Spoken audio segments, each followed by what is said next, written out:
Welcome to everybody. I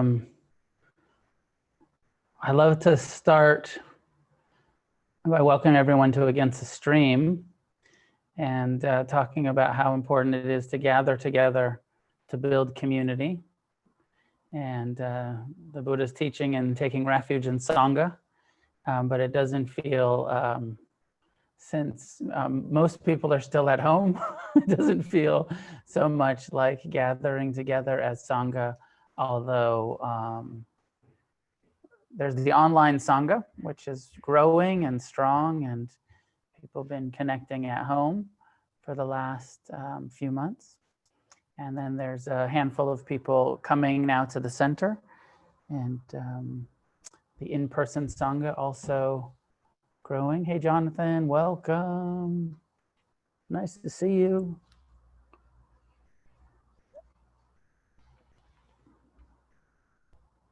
Anybody here for the first time? No, recognize, yeah, first time, welcome. How about at home? Anybody joining us on Zoom for the first time tonight? You could raise your little blue hand in your comment in the, I guess it's in the notes in the chat. Anyways, welcome to everybody. I'll offer a guided meditation. We'll sit together for about 30 minutes, and then we'll have some Dharma talk and discussion. So find a way to sit that is sustainable, upright, relaxed. Take a moment to adjust your posture and let your eyes be closed. And release any unnecessary tension, softening the brow, the eyes, the jaw. Releasing places where you hold tension in your shoulders and neck, chest and belly.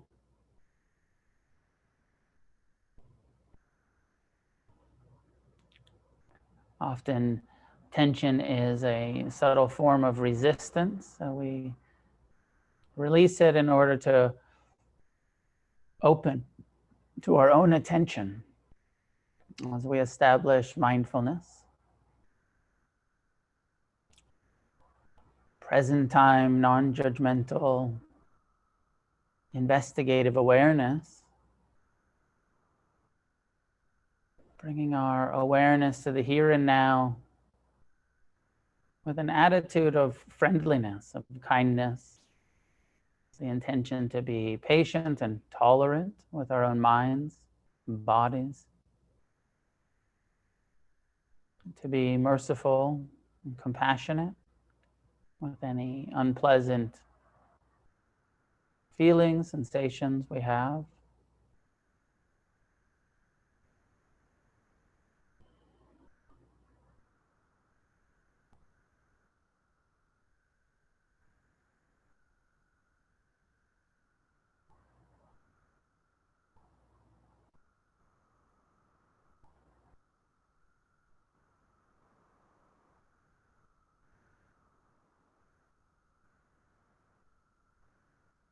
You bring attention into the body. Just become aware of where your attention lands. Perhaps you go right to the breath. Perhaps you feel the posture upright. Connection with the chair or cushion, floor.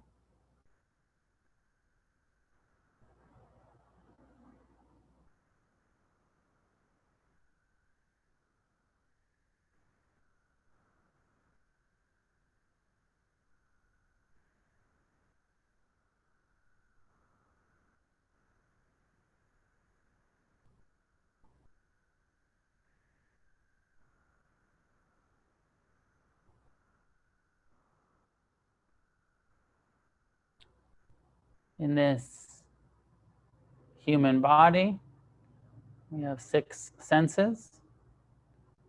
The experience of sound and sight, smell and taste. And all of the sensations, feelings in the body.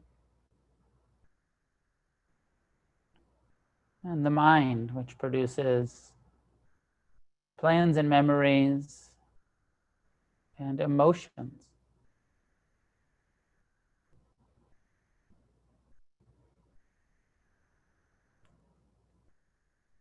The mindfulness meditation instructions encourage beginning in the body and stabilizing the attention with the sensations that the breath creates. Simple and straightforward original instruction was something like breathing in, know that you're breathing in. Breathing out, know that you're breathing out. Mindfulness of the breath coming and going.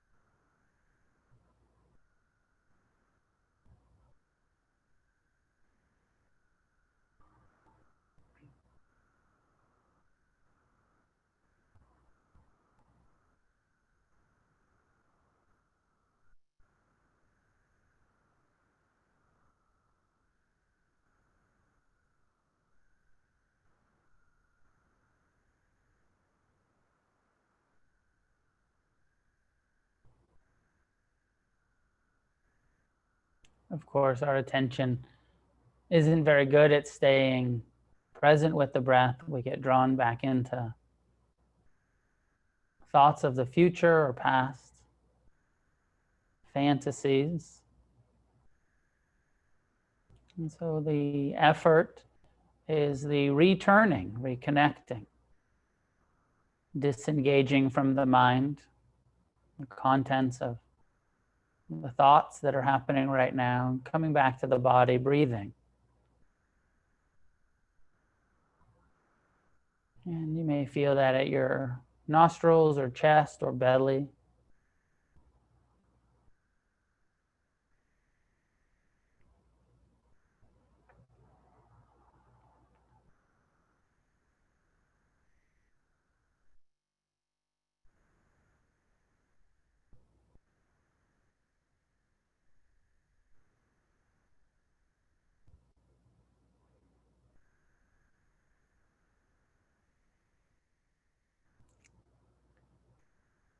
But remember that we're not trying to stop the mind or even quiet it.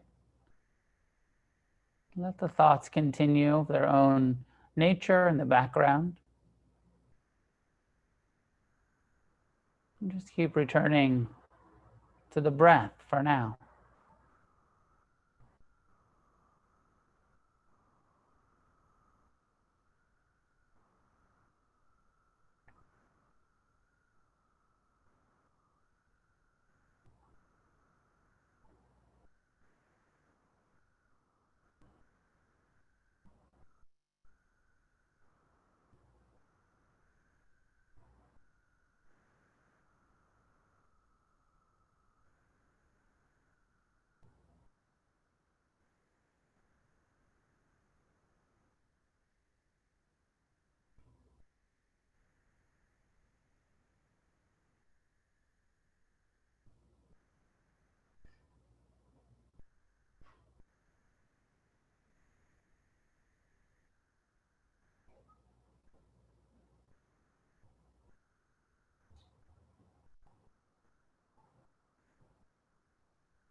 Part of the non-judgmental quality of mindfulness is not being critical of oneself when the mind wanders,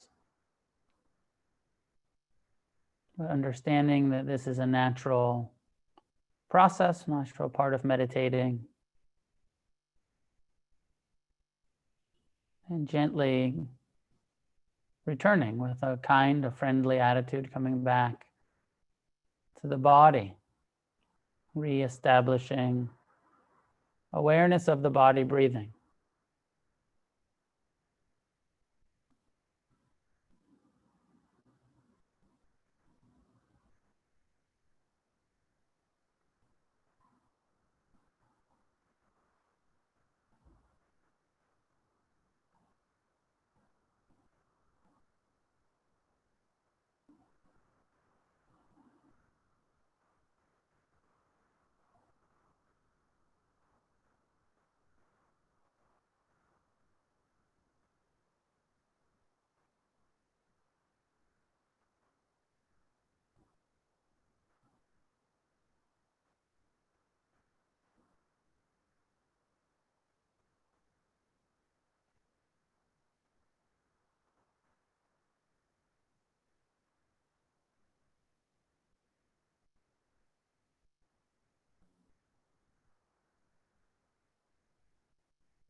This initial practice of ignoring the mind and focusing on the breath,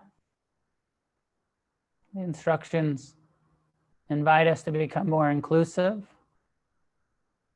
of your whole body, present time, non-judgmental, investigative, kind awareness of all the sensations that we experience in this physical body, both the pleasant and the unpleasant, as well as the neutral.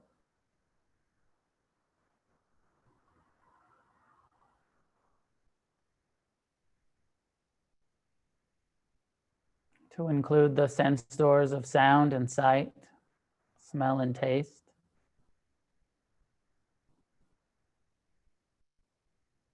As well as the mind, not ignoring it or trying to control it, but the quality of observing, bringing awareness to what's happening in our minds. Just as we know the breath and the sensations and the sounds, knowing the mind, thoughts arising and passing, some pleasant thoughts, some unpleasant, some perhaps just sort of neutral chatter.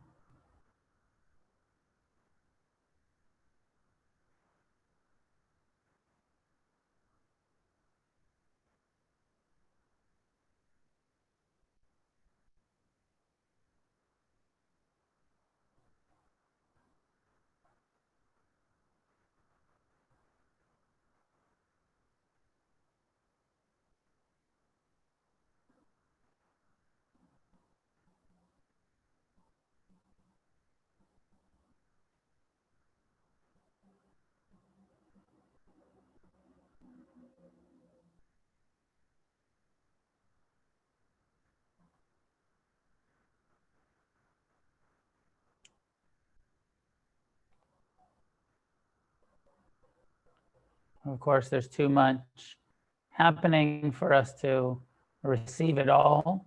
So we connect and sustain our attention with what's calling for our attention. If a thought is calling for your attention, then investigate it. No, this is craving or aversion. This is fear or a memory, reminiscing, or a fantasy, planning.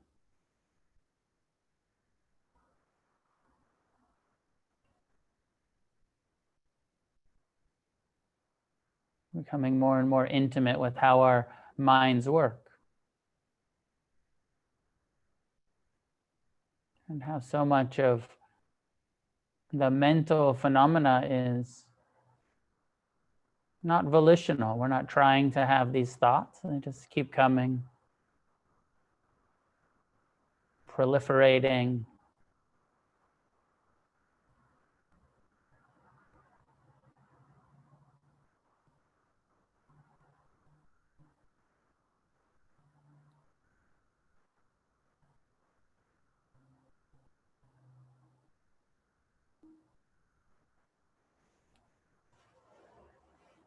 One of my teachers said, observe your mind, your thoughts like they're bubbles opening in a spacious environment, plenty of room for the thought bubbles to arise and pass.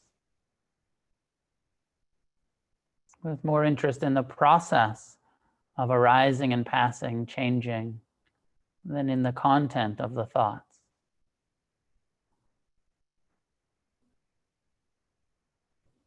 Each thought has a beginning and a middle and an end.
Remember the importance of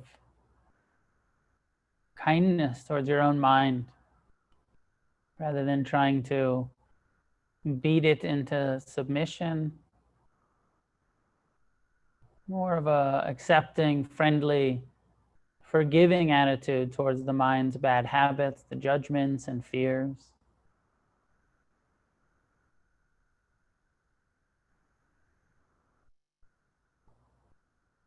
unconditional friendliness as an aspect of the non-judgmental present time awareness.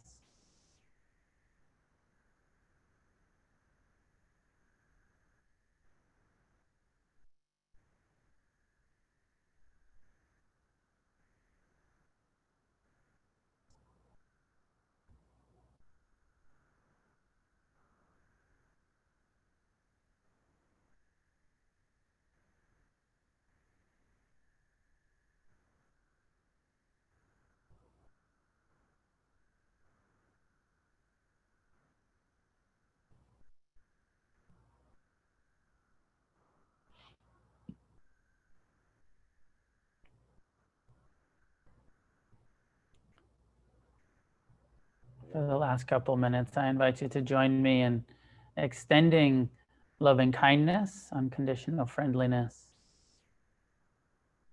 in all directions to all living beings in the east and west, north and south, above and below. May all beings be happy. May all beings be at ease. May all beings be free from suffering. Extending love and kindness towards those near and far away, the healthy and the sick, the young and the old, the rich and the poor, the living beings experiencing oppression, as well as the oppressors, radiating compassion for the confusion in this planet, and appreciation for the joy and beauty that exists on this realm as well.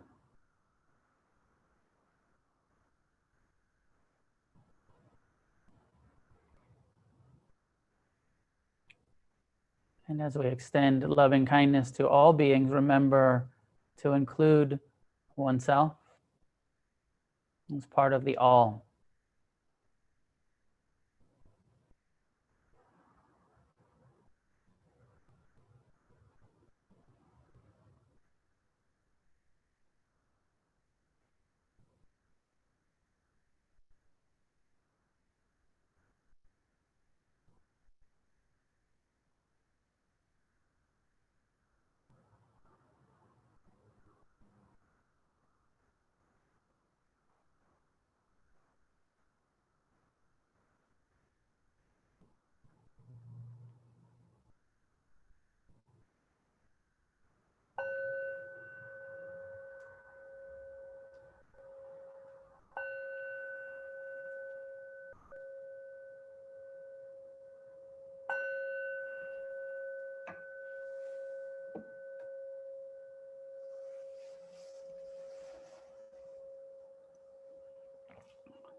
Is it a little cool in here? Is the AC too much, or are you guys happy?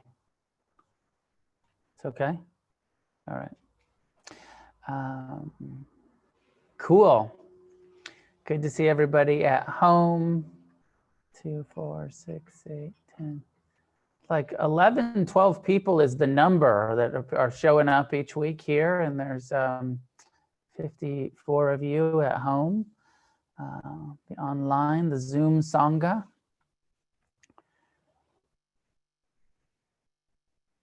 What do I want to talk about tonight? I want to talk about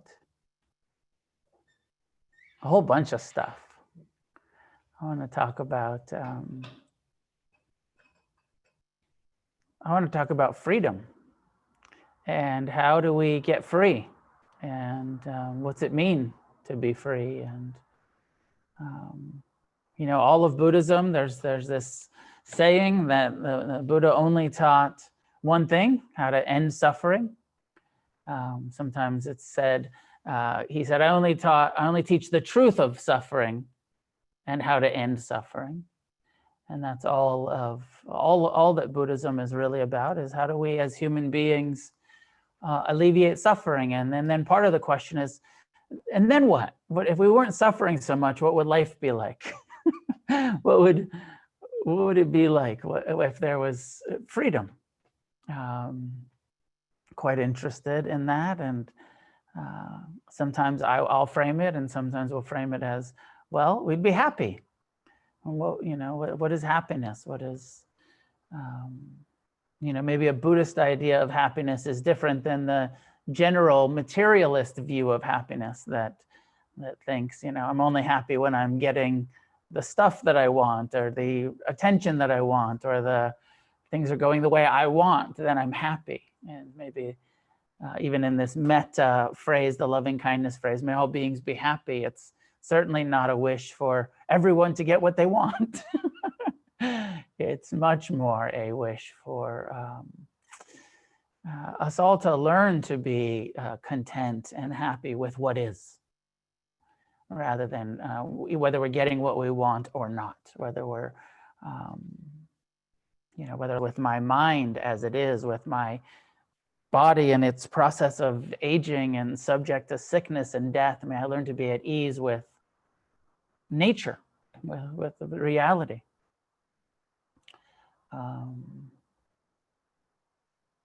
Killing and lying and stealing and sexual misconduct and the use of drugs and alcohol, that's the sort of minimum renunciation that the Buddha taught for, the kind of freedom that he was offering and had experienced himself. And developing wisdom.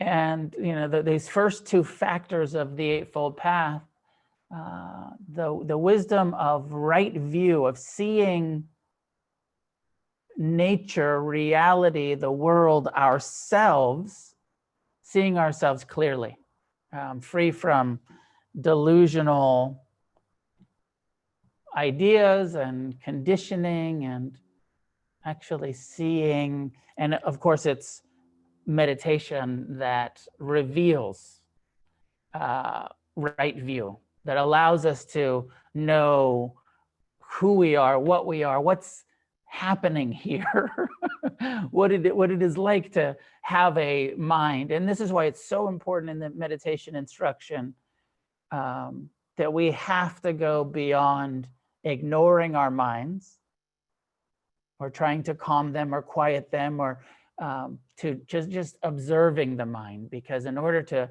understand this human condition, we have to become so intimate with our thought process and our self-making, self-centered tendencies. We can't meditate around that shit. We got to really turn towards it and see, oh, look at how my mind takes everything personal all of the time. And, as we watch our minds, how many of our thoughts are about ourselves and about our lives and about our place in the world and about,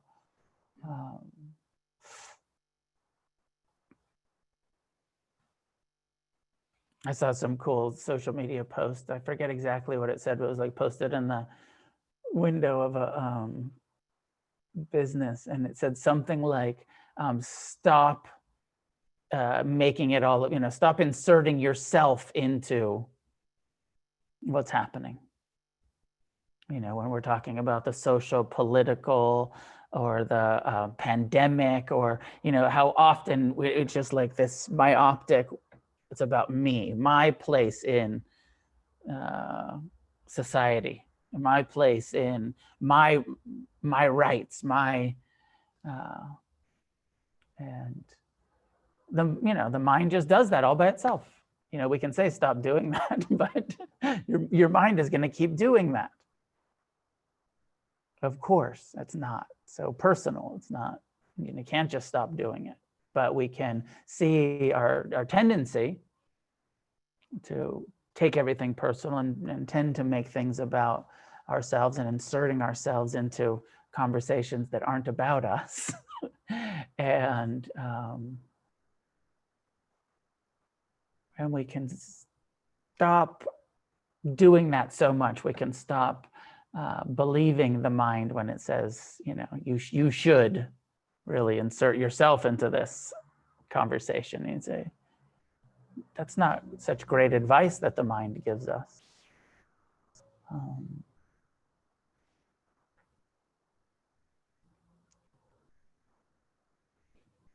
Yesterday was doing the last class of this 4-month Ajahn Chah series that we were doing here, part of the Sangha, and looking at a teaching from Ajahn Chah. Anybody who's not familiar, Ajahn Chah was a Thai forest monk, meditation master, and he's the kind of lineage founder of the Theravada and the Thai forest tradition that I feel most inspired by and most kind of connected to. And both of my main teachers studied with him. Ajahn Amaro and Jack Kornfield were both students of Ajahn Chah. And so I've been kind of going back to my teachers' teachings and this Dharma talk that I was looking at and we were discussing yesterday in class was a lot. It was all his tendency is to kind of go in a lot of different places, but one of the core parts of this teaching was about the difference between right view and wrong view. And you know, when we're coming from wrong view, when we're not seeing clearly, when we're coming from some sort of confusion or delusion, there's not much hope to end suffering,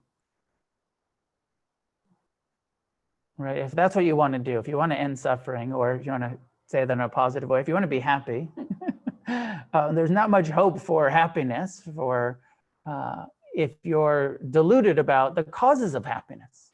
If you have some ignorance that you think, you know, just for instance, you know, this very American kind of, and not just American, I mean, I can pick on us, but, you know, it feels pretty kind of worldwide delusion that like, if you have enough money, you'll be happy. It's a, you know, it's a pervasive and prevalent delusion in the world that somehow money equals happiness. And, you know, just as we start to meditate, as we start to wake up, as we start to really turn towards our relationship to money, we start to say, like, actually, it doesn't really make me happy. You know, I think that's a bit easier for people that have money than people that don't. I feel like it's a little bit easier on some level for to understand that it doesn't work when you have it. When you don't have it, that fantasy that I would be happy if I had more money is so strong. Until you get more money and then you realize, oh, it didn't really work. It didn't satisfy much of that repetitive craving that is the human experience. I still want, you know, now I have a lot and I want more. Or now I have a lot and I'm afraid to lose it. Now I'm so attached to what I have. And of course, a lot is always relative. I was having lunch a couple of years ago with a successful person, and who like maybe has maybe $500 million, you know, somewhere between 5 and 700 million is net worth. And during lunch, he was saying, he said, some of my friends are really rich, and none of them are very happy. And you know, he's like, I'm not that rich. My friends are billionaires. They have a lot, you know, a lot of money, and like, and none of them, they're all pretty miserable fucks.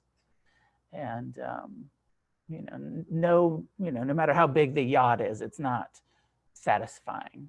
You know, that level of, you know, so it's all relative. And then maybe that's not our Sangha. Usually, not many people in our Sangha have those problems of like the yacht didn't work. But whatever it is, like the new pair of shoes didn't work, you know, whatever it is, I didn't even really want to go down that track, but I was wanting to use that as an example of when you have a mistaken view where you think this is going to make me happy. So I want to talk about what's the Buddha teach here about what will actually make us happy, what will actually lead to the kind of ease, the kind of freedom, the kind of experience that we really want. And I do believe that the desire for happiness, the desire for freedom, the desire for a sense of contentment and well-being is universal, that we all living beings want it. It's part of us. It's universal. Everyone wants to be happy. Everyone wants to be safe and protected from harm and healthy and, at ease, comfortable, all of those things. Like everyone wants it. It's not like special to anybody. But how we go about finding it, of course, is the question. And by the time we come to Buddhism, usually we've exhausted some. I don't feel like very many people show up to spirituality and Buddhist practice because life was going so good.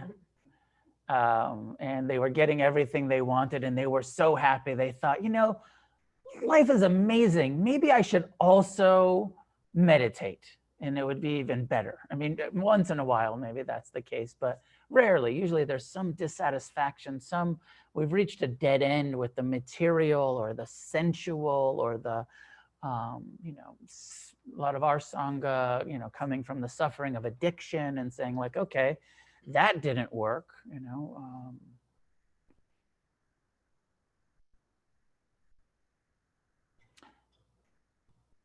So the Buddhist perspective on the world is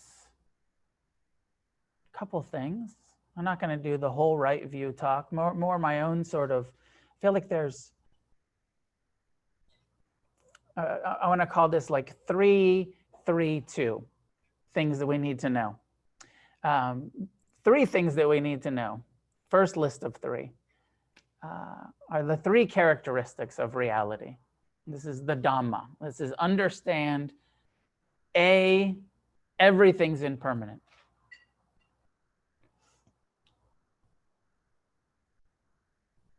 But really understand it, not just intellectualizing change, but really, and in order to really, meditation, we have to turn towards and investigate with the non-judgmental awareness the arising and passing of sensation and emotion and thought and all of the sense impressions.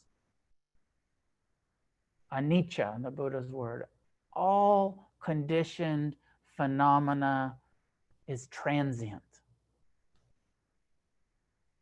Now, do you know that, right? Everybody knows that. But how often, so if we really know that, would you ever get attached to anything? Or if would you willfully and volitionally cling to something that was impermanent, knowing that it's going to be ripped from your cold, dead hand, that you just can't keep it? So would you cling like because with the understanding of impermanence comes the necessity of non-clinging. Now, non-clinging doesn't mean disconnection. Non-attachment doesn't mean detachment. Non-clinging, as far as I'm concerned, means intimate connection with changing conditions. Understanding the impermanent nature of things, that we no longer try to control or keep, but we enjoy a kind of intimate feeling and connection, and whether it's in relationships but either internal or external, trying not to manipulate and control, but to evolve with.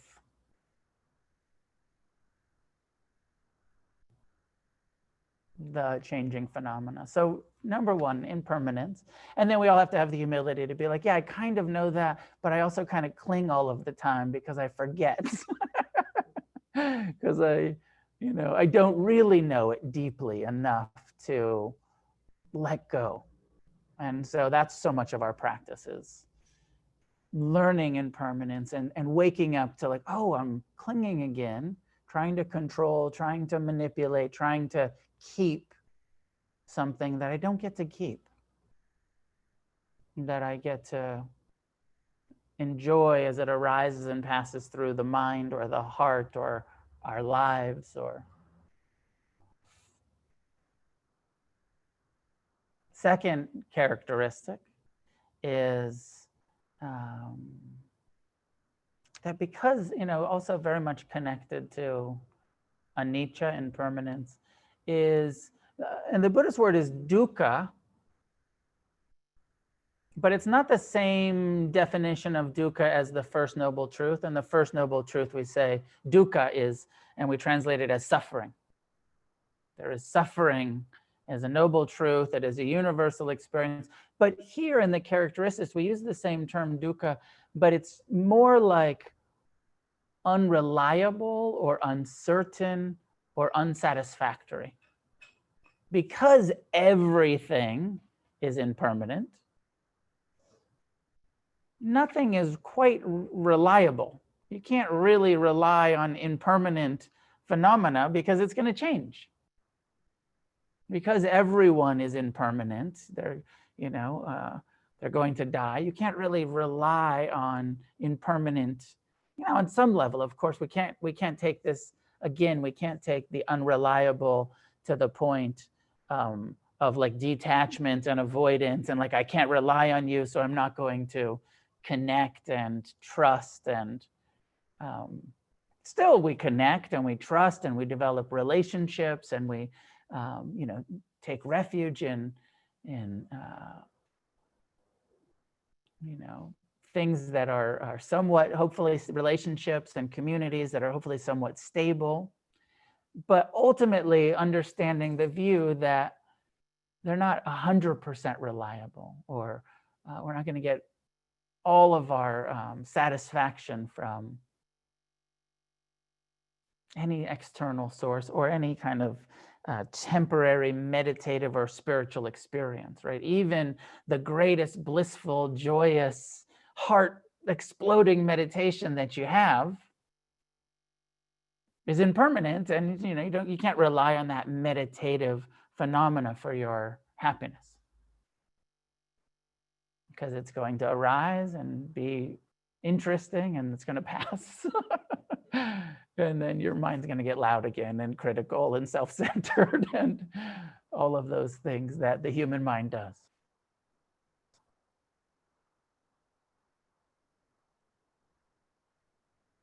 With me so far? And I know this is basic Buddhism, but I like the fundamentals so much. They're still true, always true. The truth of impermanence, the truth of the unreliable or unsatisfactory nature of all impermanent conditioned phenomena. And then the third, which is a little bit more difficult to talk about, which is the impersonal nature of so much of what our mind does, and the not self, what is called anatta, that so much of this creation, and I talked about it a little bit at the beginning, of inserting the I, the me, the mine into whatever is happening, this creation, and this, on some level, it's just the natural self-centeredness of our survival instinct. And again, mindfulness, we meditate. So this isn't philosophy, right? This is what happens when we meditate and we turn towards and we investigate this body and heart and mind, and we start to see more clearly that there isn't a solid, continuous self here, but that there's memories and perceptions, and there's a physical body with pleasant, unpleasant, and neutral sensations, and that we create a feeling of a continuous self, but you can't actually find a continuous self, just memories of what it used to be like, the past. And we perceive the present as, oh, I'm that continuum. I feel like it's actually a little bit more practical to look at anatta as we look at our minds and see how much of what we're thinking we're not trying to think. How much of what our minds are doing is non-volitional.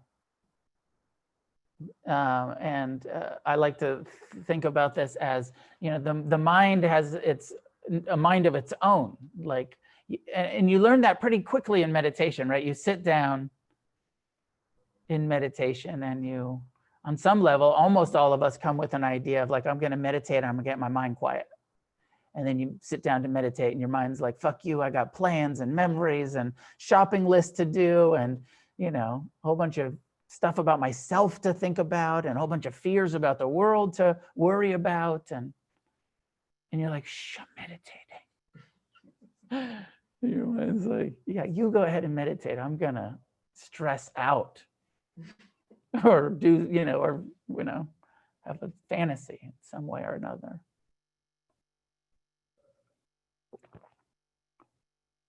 And so I think for me that the more I meditated and watched the nature of my mind, the more it helped me not take it so personal. To see like, this isn't who I am. I'm not in full control of my mind. I have some influence, and it's so amazing to have a mind because we can plan and remember and reflect and, be creative, and so amazing the function of our human mind. I'm so grateful that I have a mind that works pretty well most of the time, and I can remember things and I can communicate with people and feel grateful. I don't want to give the mind a whole bad rap, but also, almost all of the suffering in my life has been in my mind. Almost all of it. I mean, I've had some physical suffering for sure, but most of the real agony and emotional suffering is all mental, mental, emotional. And so mindfulness helps us to see that, turn towards it and see, develop some discernment of it's not that, so much of what happens here is not that personal. So this is just what it's like to be a human being that has these difficult emotions. Everyone has the difficult emotions. It's not that personal. But meditation teaches us how to respond wisely to the mind. Which gets me, last thing I want to say, because I thought this was interesting in the conversation we had yesterday, where one of the students said, okay, I get it, I'm not my mind. She said, I saw that pretty early in my meditation practice, and that made sense to me. She said, but I can't quite get my mind around that I'm not this body. She said, I feel very identified with the body. It was her birthday, and she was turning 65, and she was saying, but I feel very identified with this body, and I don't like that it keeps aging without my permission. And I was reflecting. I said, I wonder if it's because most of us, we come to meditation with some idea that meditation is going to calm your mind or help you control your mind. And then you meditate for a while and you realize, it doesn't work that well. I can't really stop thoughts. And even stopping thoughts isn't that useful because the core of the suffering, the I, me, mind, craving, aversion, the core causes of suffering, even if you can meditate them away for a little while, they just come back when you're not meditating. And then the suffering is happening again. I said, I wonder if it's, we sit down and you tell your mind to shut up and it doesn't. So you're like, oh, well, I must not be in control. What if we came to meditation and we sat down and you told your body, stop aging? And then you would be like, oh shit, it keeps, oh, okay, I get it. I'm not in control of this body. This body is just subject to the impermanent nature and subject to gravity and to the decay. And maybe it would help us break some of our identification with our body if we also had that idea that somehow meditation was going to perfect your body, like the idea is going to somehow perfect your mind. Does that make sense? I don't know if it makes sense or not, but I was just thinking about that in that way. And okay, so the three characteristics of reality. Everything's impermanent, therefore unsatisfactory or unreliable. And a lot of it's not that personal, not self, not personal. It's just what we're experiencing as part of having taken birth. But we tend to take it all very personal, create a self. The next three, which I feel like are so practical, and again, mindfulness is the key. Mindfulness is always the key, is the three feeling tones that everything that is experienced in our mind, in our heart, in our body, in our everything that we hear, everything that we see, smell, taste, everything that we can perceive is perceived as either pleasant or unpleasant or neutral. Everything. And it's in our relationship to the pleasant and the unpleasant and the neutral where we have some influence over whether we are going to suffer about it or be at peace with it. When we understand it's impermanent, then we start to understand that the wise relationship to impermanent, pleasant experience is non-attached appreciation. Let it arise and experience it and enjoy it and let it pass. Don't try to keep it. It's impermanent. It's impermanent pleasure. No matter how wonderful that thought is, you're not going to be able to keep it. No matter how wonderful that sensation is, you're not going to be able to keep it. Let it arise and pass. And with pain, the unpleasant, you can't avoid it. Good news is it's impermanent. But so much of life is painful. So many of the sounds that we hear are perceived as unpleasant. The smells stink or unpleasant. The tastes, depending on, hopefully you can avoid unpleasant taste most of the time, but the sensations in this body, this nervous system, and our emotions, how many of your emotions are unpleasant?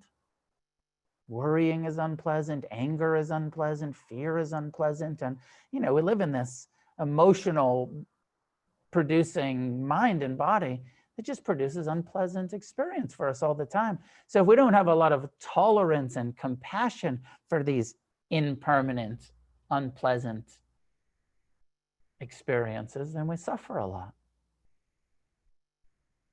And this is really, I feel like it's the brilliance of the Buddha.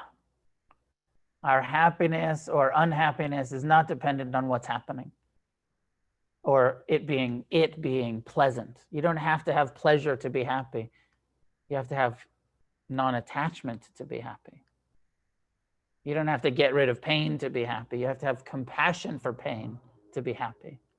And this is where it's so radical. And I believe why he said this whole thing is against the stream, because this is so different than our materialist view, the normal human view, which thinks pleasure equals happiness and pain equals suffering. This is not the Buddhist equation. The Buddhist equation is clinging equals suffering and aversion equals suffering and non-attachment and compassion equal happiness. The freedom that we seek comes from how we respond to what's happening, not what's happening.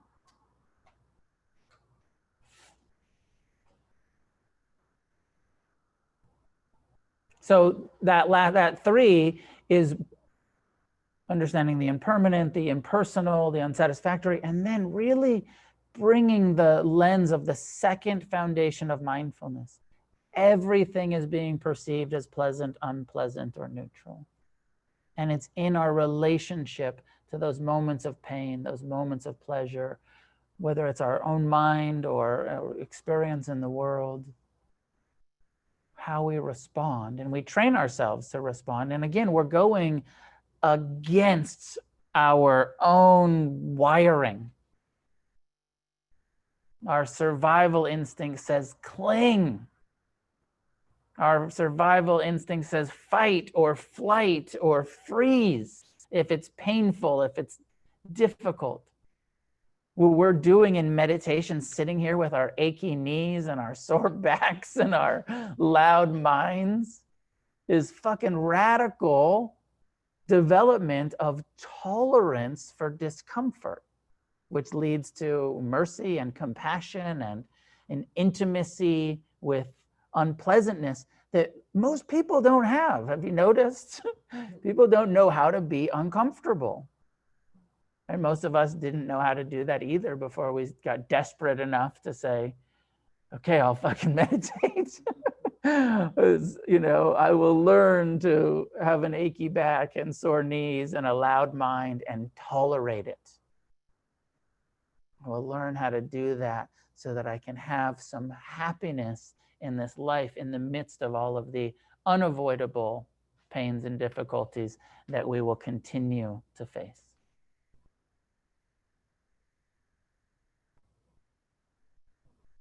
Three, 2. I guess I'm already talking about 2. So the 2 that I tend to try to look at my experience through and the world through is, and maybe it's actually 3, but the 2 is this moment that I'm having, this experience, this thought, this feeling, this conflict that I'm in, this telephone conversation that I'm having, there's whatever I try to bring, is this calling for letting go? Am I stressed out about something because I'm clinging to something? Is this calling for non-attachment? Or if it's really pleasant, is it calling for non-attachment? Because I like pleasure. I want to keep it. But keeping it ruins it. Trying to keep it ruins it. So I'm always looking at how do I enjoy this as it arises and passes, impermanent. And then the other one, of course, is compassion. Is, however unpleasant this is, can I meet it with some level of the continuum from tolerance and mercy and compassion? Forgiveness feels like a part of that to me.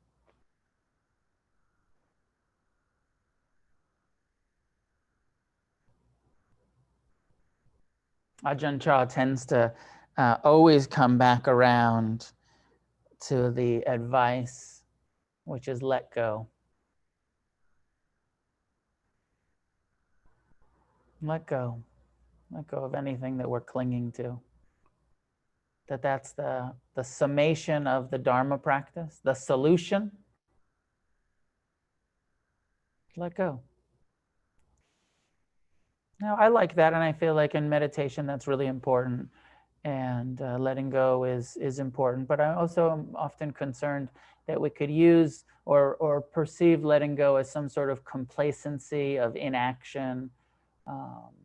Yes, let go, and my own feeling is let go and continue to strive for creating a positive change on this planet. And I'm so inspired by the activism that's happening around race, and it's so important. So I don't want to kind of use Buddhism as this, no, just let go and accept it as it is. Accept it as it is and do what we can to try to create a positive change and, work for a positive change. So I feel very much like when I look at the Buddha's life, he was pretty radical and was engaged directly with issues of race and gender and all forms of oppression. So that's important. Those are my thoughts for tonight. I'd like to open it up for some dialogue, questions, comments, clarifications. If you're on Zoom and you have a question, raise your hand, the little blue hand under your thing. And if you're here and you want to make a comment or a question or clarification, just let me know.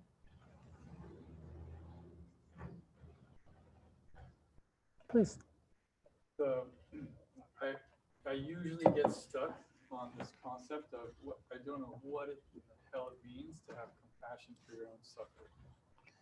You know, like I think about this idea of, when, seeing Mara when the Buddha was tempted by his own mind or by Mara, you've used that for a long time and it really works sometimes. And I see something arise, like I see you, Mara, and then it just scampers off. What is having compassion for your own suffering? Could you hear his question at home? The question is, what does it mean, or what is it to have compassion for one's own suffering? So what do you do when you're in pain? And let's use a simple example of like when you stub your toe. Mad. Anger. Yeah, anger arises. Yeah. Shame. And so what if you stubbed your toe and rather than meeting it with hatred, you felt it and saw the ouch and saw that tendency for there to be anger, but actually met it with tolerance and acceptance, and kind of like physically we tend to tighten, our jaw gets tight, or our fists or our belly, but we actually soften to the pain and met it with a friendly kind of like, I care about you, rather than I hate you, because it's so interesting. Like we hurt ourselves and then there's this anger of like, and I hate you now. I hate myself, or I hate my toe. Right? That's the natural instinctual fight. But compassion is, oh, I just stubbed my toe and I'm softening to it and I'm sending love and friendliness to that pain rather than hatred. Does it make sense? That, for me, like that's a simple example of compassion, and one of the ways that I try to practice with physical pain, of rather than hating it and getting angry about it, softening to it and sending a friendliness or a care to it. And in the beginning, one of the Buddhist meditation practices is repeating the phrase, "May I learn to care about my own pain." But what we mean by care about it is meet it with a tenderness, with a kindness, rather than that old aversive, angry response. The more we do that, like, the other example is, what do you do when your knees hurt when you're meditating, or your ass? And there's that often, the tendency is I don't like it. Maybe I'm mad about it, or my mind really starts to wander in trying to avoid it. So part of it is turning towards that pain in the knee or in the back or whatever it is with friendliness, with mercy, with, may I learn to care about this. And first we just learn to tolerate it without hating it and being angry about it, tolerating it, caring about it, friendliness, tenderness, whatever words elicit that feeling like you have for someone else. If, do you have kids? And when they hurt themselves, do you get mad at them? Right? You have compassion for them on some level or another. Turning that same feeling that we can easily have with our kids or with someone that we love or towards ourselves. It's that turning that friendliness and that patience and that empathy that we would have for a loved one towards ourselves.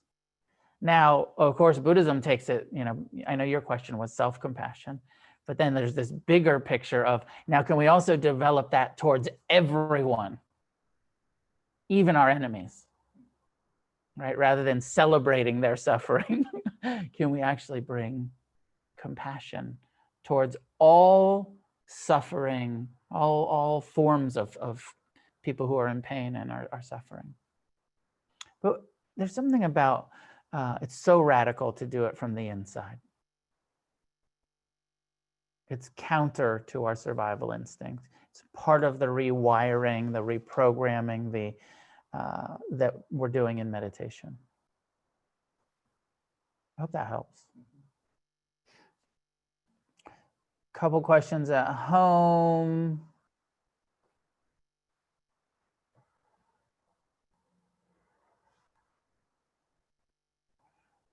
Amy, unmute.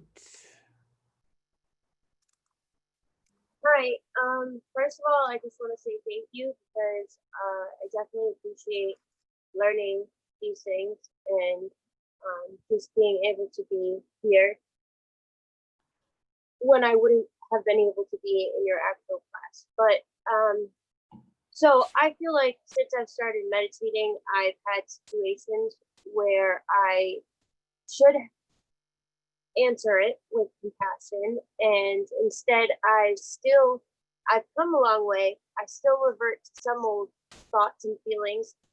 But my question is, if you're trying to have compassion for others, and you're doing for others, and you're giving of yourself for others, and you are faced with ignorance or intolerance, or like people that don't understand, like, I was having compassion for a woman, and she had been stealing, and she was going to jail, and I was going to give them my number so that she could call me for advocacy.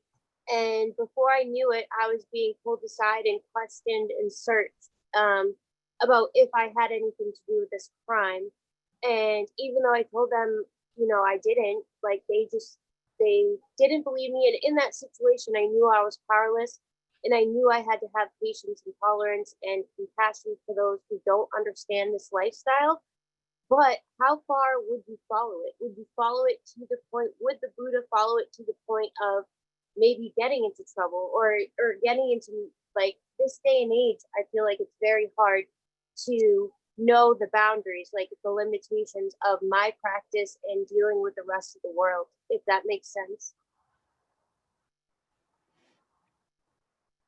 It does make sense, and thank you. And could you guys get a sense? Can I hear it? Yeah. I don't know the answer to this, and I don't feel like there's a. And I heard you say, what would the Buddha do? And I don't know that level of how far, like, would we take it, and how much, there's in kind of the northern school of Buddhism, there's those bodhisattvas that, there's these stories of the Buddha's past lives where he, like, sacrifices himself for others out of compassion. And I don't know. I feel like, here's one of the things that I heard, and you can correct me if I'm wrong here, but I heard you talking about others a lot. Like when we're trying to be compassionate towards others, compassionate.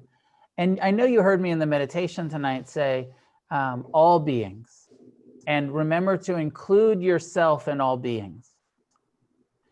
And this is very important, that the Buddha's teaching was have compassion for yourself, have loving kindness for yourself, have, that you're doing this practice from the inside out. And when you have enough to give, I don't know if you heard my talk last night or the week before, where I was talking about, you can't give away something that you don't have. The importance of developing that wisdom and that compassion from inside. And then we do have enough to give, and we do have enough to give with discernment and with good boundaries. And without the idea that we're going to be able to save all living beings, but of course, willingness to engage and be an advocate and be an ally and be on the front lines sometimes when we have that time and energy. But also Did you see last week's class, Amy? Yeah. You know, that 3/4 of the time that I was talking about last week, and that, you know, the importance of taking the time for ourselves and developing this compassion and wisdom within ourselves so that we have enough to give. But, you know, I don't, you know, in that specific situation, I don't know what's the right thing to do there.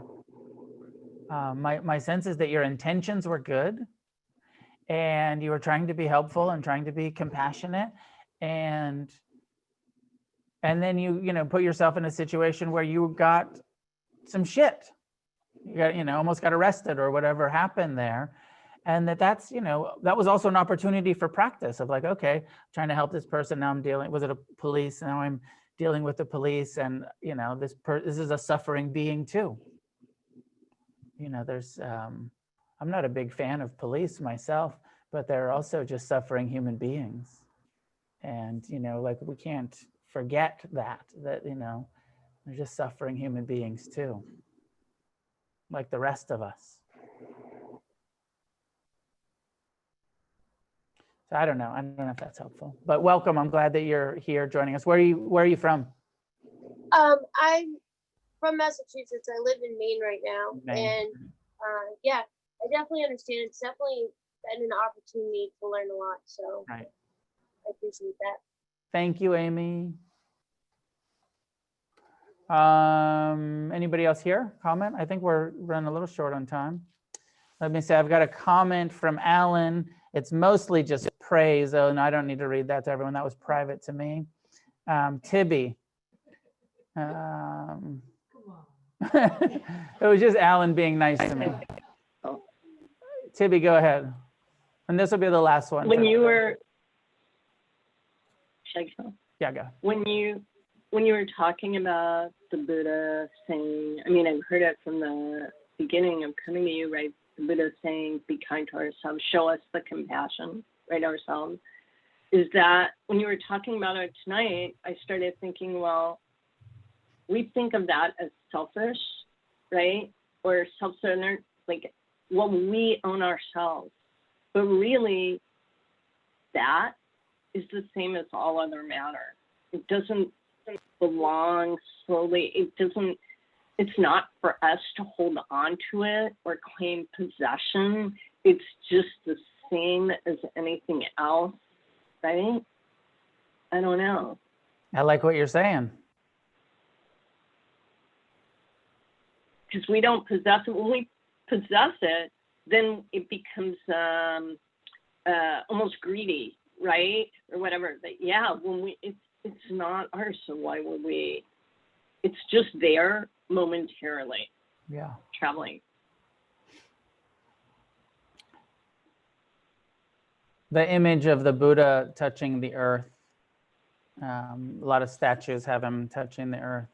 And it said that upon, and you were talking about being attacked by Mara. And I love this image of, you know, he's meditated for 7 years. He's had all of these deep insights. He discovered mindfulness. He's close to freedom. And then he has all of this lust. And he's attacked by Mara, sexual lust. And then he has all of this anger, attacked by the armies. And then the last thing was unworthiness. Mara attacks his mind. I'm convinced that Mara is just our minds. Attacks and says, who do you think you are? And he touches the earth. And it's just what you're saying, Tibby. He says, I'm part of this. 4 elements. Just like everything else, and everybody's worthy in this whole, we're all worthy of kindness and compassion and awakening, and not just worthy, but we have the ability to do it. But but it's fucking hard. There's, nobody has a lack of the ability. It's just, do we have the willingness to really turn towards our pain and really let go of the stuff that we are, tend to cling to. But I like what you're saying, is that it's not ours. It's not personal. It's not self. We're just part of nature. And we're all worthy of it. And so are the cops. I know I'm not allowed to say that with you radical anarchist punk rockers, but all living beings are worthy.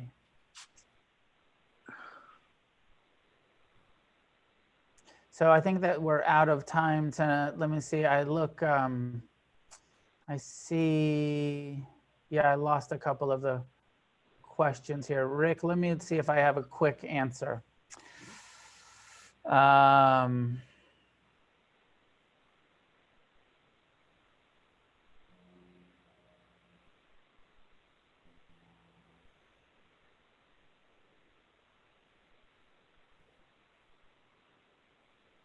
The short of this question is, what would the Buddha have thought of psychoanalysis? And this tendency for us to really kind of get so involved in our own stories, and I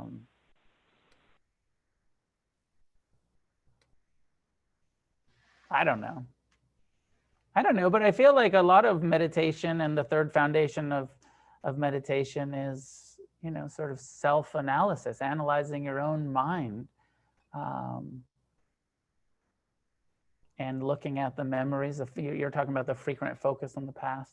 I have no idea what the Buddha would have thought, but I personally feel like there's a lot of correlations between talk therapy and, you know, looking at our past and how it has created our present neurotic tendencies, and bringing mindfulness to it. So anyways, that's enough for tonight. We're out of time.